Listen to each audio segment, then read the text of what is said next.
Hello and welcome to this week's Weekly Wind-Up with me, Alison Munro.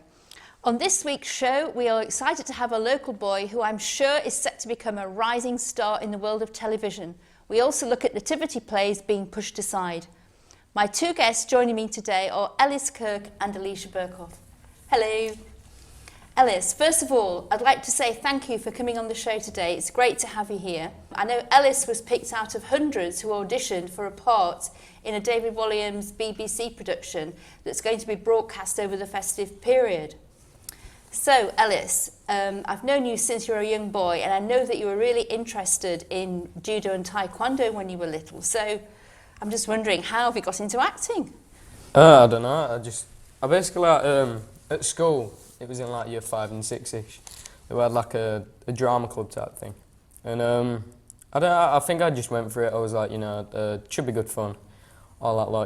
Did it with all my mates, and I don't know. I just ended up really liking it, and I ended up getting like a main part in year 5 because I can sing. But so I ended up getting a main part, and then from then on, my drama teacher I kept getting main parts and stuff, and then I don't know, like it got to year 6 when I was leaving, and my drama teacher, she said to my mum, she went, you need to get him somewhere, and so I ended up going to Rebel School of Theatre Arts, and that's one of the best in the area. It's been recommended by like loads of people, so I ended up going there, and I've been going there for about 4 years now, and it's brilliant. But I mean, it's an agency as well, so that's how I ended up getting this part. Oh, right. And I don't know, I just really enjoy it, and it's really good fun, and I'd love to pursue it as a career. Great. Well, I mean, I certainly remember seeing you in the school plays at Rowley Lane School. I remember thinking how you were really, really good. So, is it something that so you were encouraged by school to take up acting? Yeah. And is it something that you really thought, yes, this is something I'd really like to do? How old were you when you kind of? Well, like I think I've always been interested in it. I've always really loved it, and loved performing, all that lot. But I think it was kind of like a year or 2 ago where I kind of fully made the decision, because it's between like taekwondo and all that, like taekwondo and drama. Yeah. And obviously it was a big decision, obviously at my age as well, thinking, oh, what career am I going to do in a few years? What am I going to do for the rest of my life? And I mean, I put it all together and what I enjoy most and all that lot, and I ended up going, obviously, for the drama route. And obviously I've got a few parts over the last few months and years and stuff. Very good. And what do you like about performing? Just the thrill of it, and just being a different role, being a different person every single day or whatever. You mean in a character? Yeah, when you're a character? As the character, playing a different character every single day, or every single role that you do. A lot of jobs, obviously you have to be the same person every day, whereas in acting, you're a different person. Yes. Every single time, so you can be whoever you want. What kind of characters do you like to play? Do you like to play, happy, or I don't really know. I don't really know at the moment. Bad. To be honest. I mean, in this Billionaire Boy, I've been kind of the bad guy in it. Oh. But I know it was good fun to play, but I don't know really. I don't think I've had enough experience. Obviously, I've had a lot of experience, but I don't think I've had enough to know exactly what role I like playing or whatever. Yeah. How did you go about getting the parts? What is it? Your current part that you've just been filming. How did they get it? Yeah, how did you get it? Well, obviously through my agency, through Rebel, and different ones. I mean, obviously I got the casting, I got like the audition, and I ended up going. It was a self-tape, and I ended up actually getting the self-tape for the main role. When you say self-tape, is that like a video of yourself? Yeah, it's doing a video of yourself, as in I was reading the script of the actual main part, and then you obviously send it off to the people, the casting agency or whoever wants it, and then you end up you know, like they decide whether they want you or whatever. But I went for the main part of the actual Billionaire Boy, and I did it, and then obviously like I think at the moment, me and my mum thought, you know, at that moment when we was doing it was like, you know, the part's like 12 years old or something, and we was like, I'm never gonna get this. We was like, I'm way too old. For a 12-year-old, yeah, I see. I was like, I'm way too old for this. Yeah, We was like, why are we even doing this? Yeah. But you know, my agent was like, no, you know, she wants me to do it, so you know, we went along with it, and then we ended up getting like a call back for the part of George Grubb. Very good. Which was almost like the complete opposite character to, you know, the main part, and I ended up getting called back for that, and I had to go to Sheffield, I think it was. I had to go to Sheffield for the casting, and I ended up getting the part of George Grubb. You know, I got called about a week later or something from my agent, and my agent was like, "Yeah, Ellis, they want you to be the part of George Grubb," and I was like, you know, Fantastic. I was like, super excited. I'm not surprised, yeah. So can you let us know what date and which channel it's going to be shown on, please? Yeah, it's New Year's Day, BBC One at 7 o'clock. That's the Billionaire Boy? Yeah. Fantastic. Well, I'm sure we'll all be tuned in, Ellis. It's great news that you've got the part. I'm really looking forward to seeing it. It's great for a local boy as well in Huddersfield, Kirklees to get it. It's brilliant. Thank you so much for coming. That's all right. Right, moving on. As we're in the midst of the festive season, we thought would be a good idea to let our viewers know about what's on in and around Kirklees over the next few days. Of course, pantomime is the first thing that springs to mind, that classic mix of slapstick comedies, silly songs and pantomime dames to put you in good spirit. Currently, the Lawrence Batley Theatre are hosting Snow White with a Yorkshire twist. This is running until the 27th of December and has received great reviews. Moving on a bit, our viewers may be interested to know that there is still time to visit Santa at one of his many grottos in and around Huddersfield, in the Kingsgate Shopping Centre, the Piazza Shopping Centre and Wyvale Garden Centres at Birchencliffe and Pennine Garden Centre. Again, something, you know, I don't know if you love to go to see Father Christmas in his grotto when you were little. Anyway, join us after the break when we will be speaking with Alisha Berkoh about nativity plays. Remember, the weekly wind-up can be contacted by email at info@kirkleeslocaltv.com or on Twitter at The Weekly Wind-Up and on Facebook.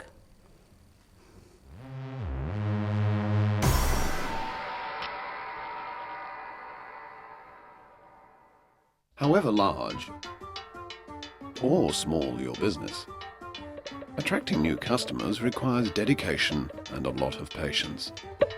Just like fishing, but you also need the right gear. Rods, reels, lines, hooks, sinkers, lures, tackle box, tackle bag, net, bait, gas gloves, clothes, pocket knife, lunch. Or you could simply advertise with KLTV. Online, grow your business and your clientele. KLTV, your vision made reality.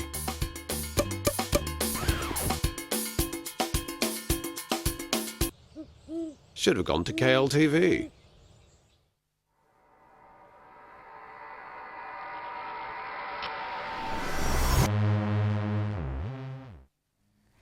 Welcome back.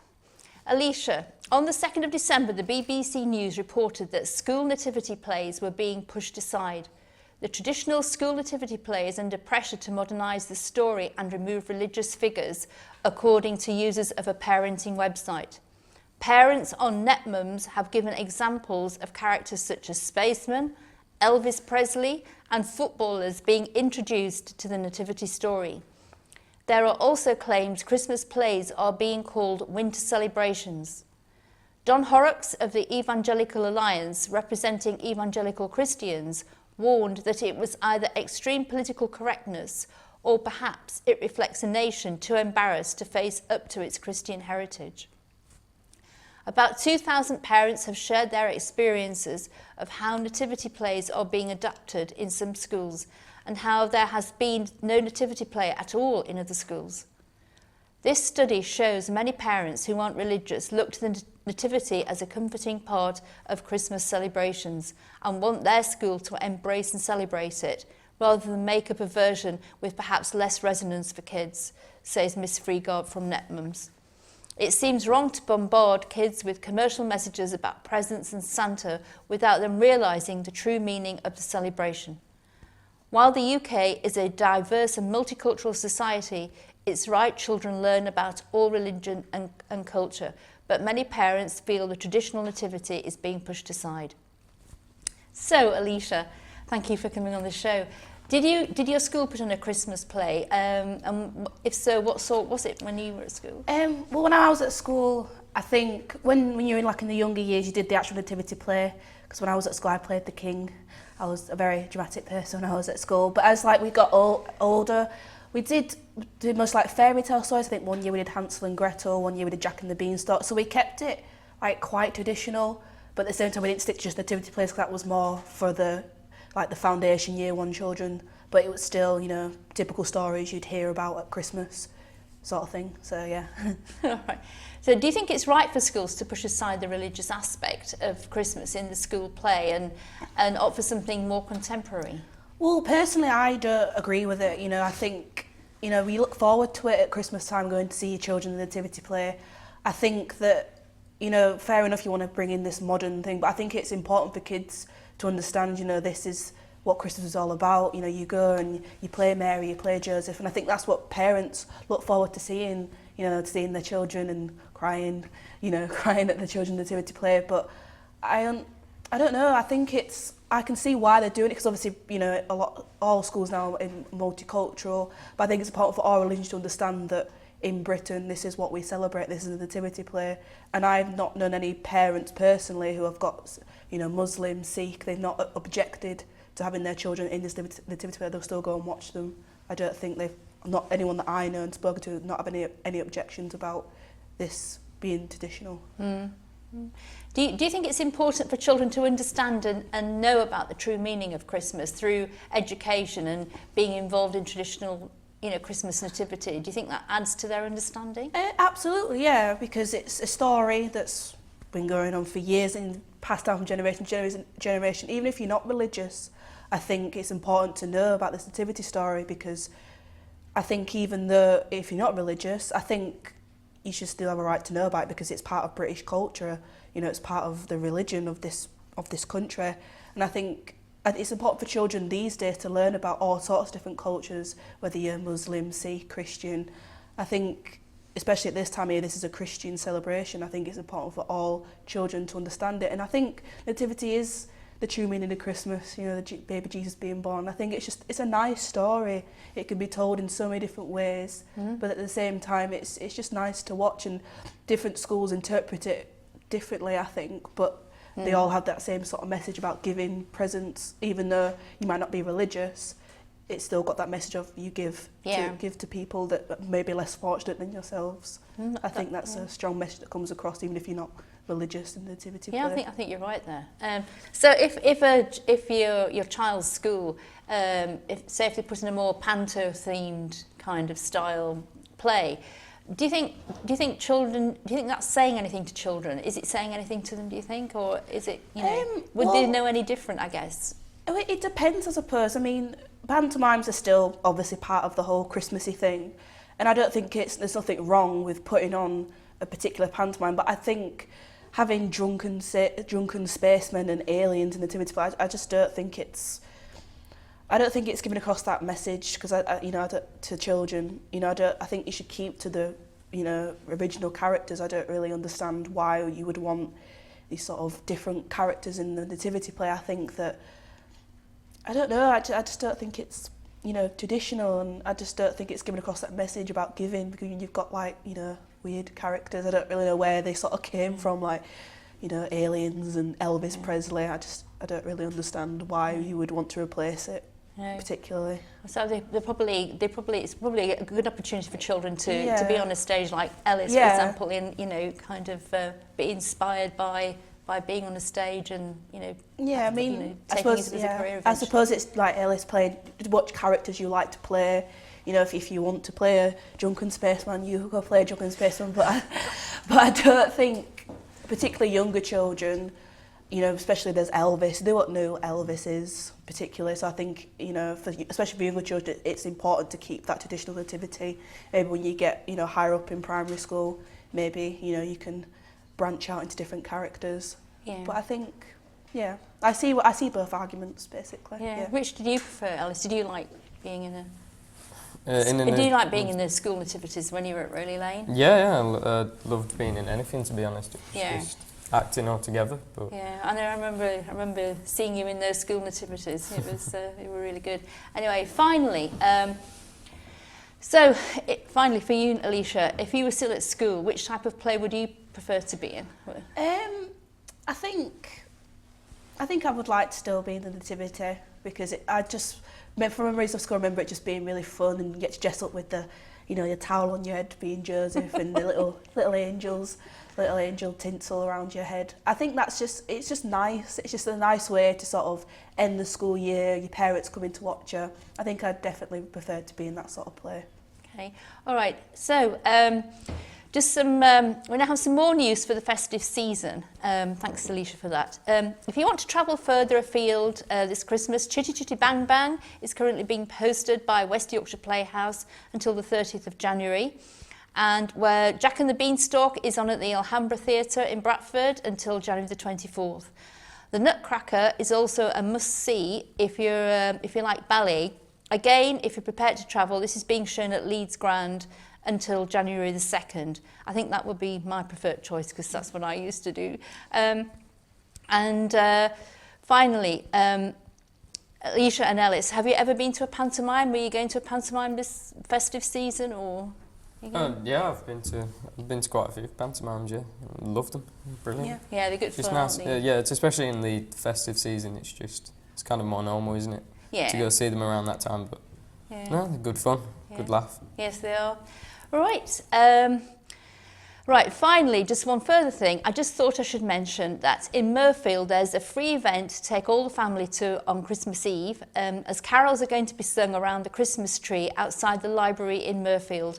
And I understand this is quickly becoming a Mirfield tradition.